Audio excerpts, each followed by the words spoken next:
ఒక చిన్న పట్టణంలో రాత్రి సమయం. అకస్మాత్తుగా పెద్ద థండర్తో పవర్ కట్ అయింది. అంధకారంలో పిల్లలు, జంతువులు భయపడ్డారు. అదే సమయంలో బోల్ట్ బాయ్ ఆకాశంలో నుండి ఫ్లాష్ స్పీడ్తో వచ్చాడు. అతని చేతుల్లోని విద్యుత్ లాంటి శక్తి గ్లో అవుతూ పట్టణం చుట్టూ లైట్లు వెలిగించింది.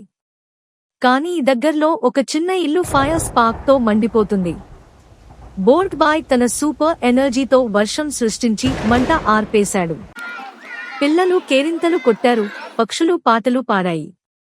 అతను నవ్వుతూ చెప్పాడు, వెలుగు అంటే కరెంట్ కాదు రా పిల్లలు.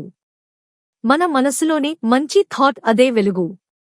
ఇతరుల్ని రక్షించడం అంటే శక్తి కాదు, మనసుతో చేయడం నిజమైన heroism. Help others with kind heart, that's real power. ఈ వీడియో మీకు నచ్చితే లైక్ చేయండి, షేర్ చేయండి, సబ్స్క్రైబ్ చేయండి ఫ్రెండ్స్.